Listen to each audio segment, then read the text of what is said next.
Item coaching and counselling centre मध्ये आपल्या सर्वांचं हार्दिक स्वागत।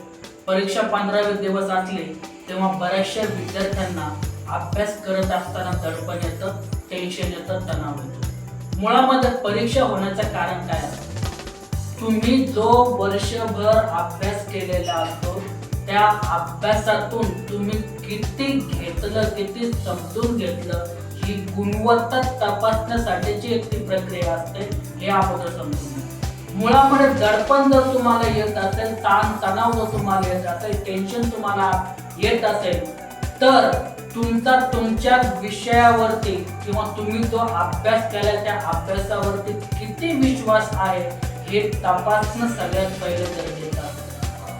आपण जे काही काम करत आहोत, आपण जी काही मेहनत घेतलेली आहे, ज्याही विषयांचा आपण अध्ययन केलेलं असतं, अभ्यास हे रट्टा मारण्याची प्रक्रिया नसून अभ्यास हे एक प्रकारचं संशोधन आहे। ही कन्सेप्ट मुळात प्रत्येक विद्यार्थ्यांना समजून घेणं गरजेचं आहे। मग तो शाळेचा विद्यार्थी असो किंवा स्पर्धा परीक्षांची तयारी करणारा विद्यार्थी असो किंवा एखाद्या इंटरव्ह्यूला जाणारा कॅन्डिडेट असो, प्रायव्हेट सेक्टर असो की गव्हर्नमेंट सेक्टर असो, सेक्टर कुठलेही असू द्या, त्या सेक्टरमध्ये तुम्हाला जर काहीतरी प्रतिफळ जर हवा असेल तर तुम्हाला कुठल्या ना कुठल्या परीक्षेमधून जावं लागतं, कुठल्या ना कुठल्या प्रक्रियेमधून जावं लागतं। आणि परीक्षा ही तुम्ही त्या फळासाठी किती लायक आहात हे तपासण्याची एक प्रक्रिया असते।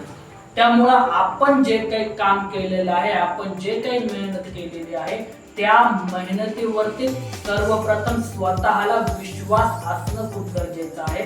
तो विश्वास जर डगमगला किंवा त्या विश्वासाचे जर खच्चीकरण होत असेल तर तुम्हाला परीक्षा येण्याच्या 15-20 दिवस अगोदर किंवा महिनाभर टेन्शन येत असतं, दडपण येत असतं। बघा, पालथ्या घड्यावरती जर आपण कितीही पाणी टाकलं ते घडा भरत नाही। ते पाणी हे त्या घड्याच्या वरतून बाजूनं सांडत असतं, परंतु जर घडा व्यवस्थित असेल, सरळ ठेवलेला असेल तर त्या घड्यामध्ये जर आपण पाणी टाकलं तर तो घडा एक ना एक दिवस भरणार आहे। अशाच प्रकारचा तुमच्या स्पर्धा परीक्षांचा अभ्यास आहे। तुम्ही त्या स्पर्धा परीक्षांचा अभ्यासारूपी पाणी तुमच्या बुद्धीच्या रूपी घड्यामध्ये भरत असतात आणि त्या घड्याचा उपयोग तुम्हाला तुमच्या परीक्षेमध्ये करायचा असतो। ती तुमची शिदोरी असते ज्यातून तुमची गुणवत्ता निखरणार आहे, तुम्ही चमकणार आहात। त्यामुळे स्वतः एक वेळेस ज्या परीक्षेसाठी तुम्ही तयारी करत आहात, मग ती परीक्षा तुमची शालेय परीक्षा असो किंवा महाविद्यालयीन पेपर असो किंवा वेगवेगळ्या पद मिळवण्यासाठी, मग ते सरकारी पद असो किंवा खाजगी क्षेत्रातील पद असो, ते मिळवण्यासाठी तुम्ही जी मेहनत घेत आहात, जे अभ्यास तुम्ही करत आहात, त्या अभ्यासावरती मुळामध्ये तुमचा विश्वास ठेवून अभ्यास करणं खूप गरजेचं आहे।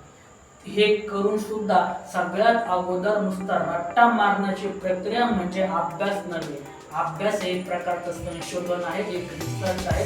हेच कन्सेप्ट, ही संकल्पना अगोदर समजून घ्या, ही लक्षात घ्या आणि या कन्सेप्ट लक्षात घेऊनच तुम्ही तुमचं काम करा, तरच परीक्षेच्या काळामध्ये येणारा ताणतणाव तुम्ही कमी करू शकता।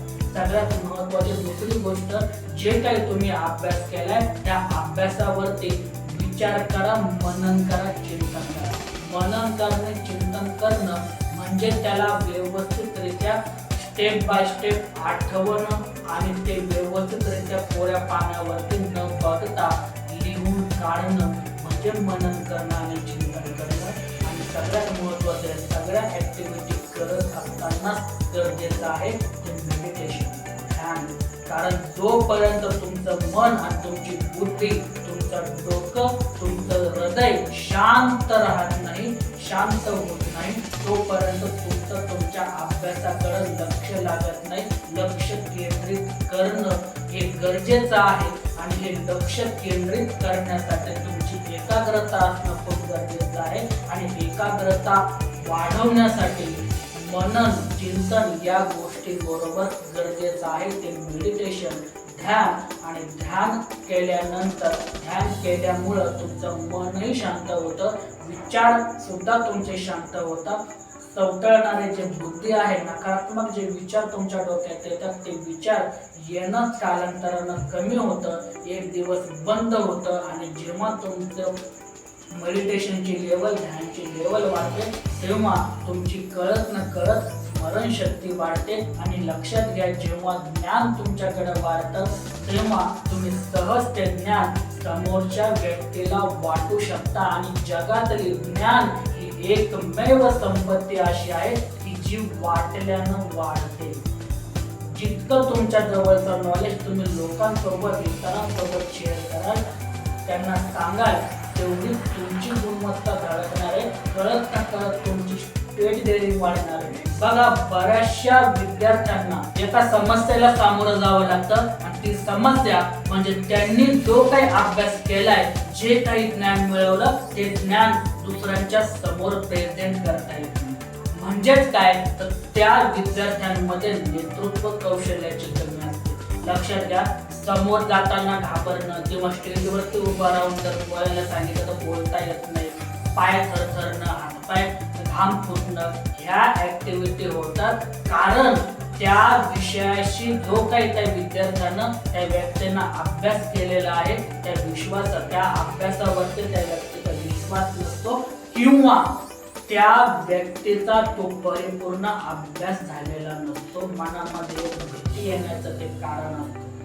त्यामुळे जे काही ज्ञान तुम्ही घेतलेलं आहे, जे काही अभ्यास तुम्ही केलेला आहे, तो अभ्यास तुम्ही इतरांसोबत शेअर करा, इतरांना त्याची माहिती द्या.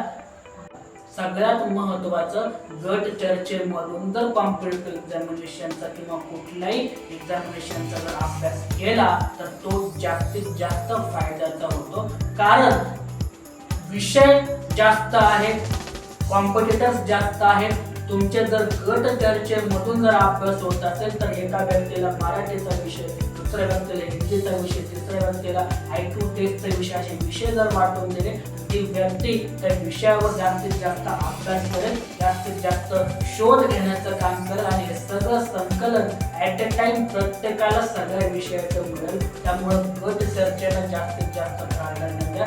विषयाची परीक्षा कोणतीही असू द्या, प्रश्न तयार करायला तुम्ही स्वतः शिका. कारण प्रश्न कुठल्या लेवलचे येतात हे फक्त गट चर्चेमधून समोर येऊ शकतं आणि गट चर्चेतूनच तुम्हाला त्याचं उत्तर मिळेल. ग्रुप डिस्कशन खूप महत्त्वाचं आहे. विद्यम कोचिंग अँड काउन्सिलिंग सेंटरचं हे यूट्यूब चॅनल तुम्हाला जर आवडत असेल तर नक्कीच सबस्क्राईब करा. हा व्हिडिओ जर तुम्हाला आवडला असेल तर व्हिडिओला लाईक आणि शेअर आवर्जून करा.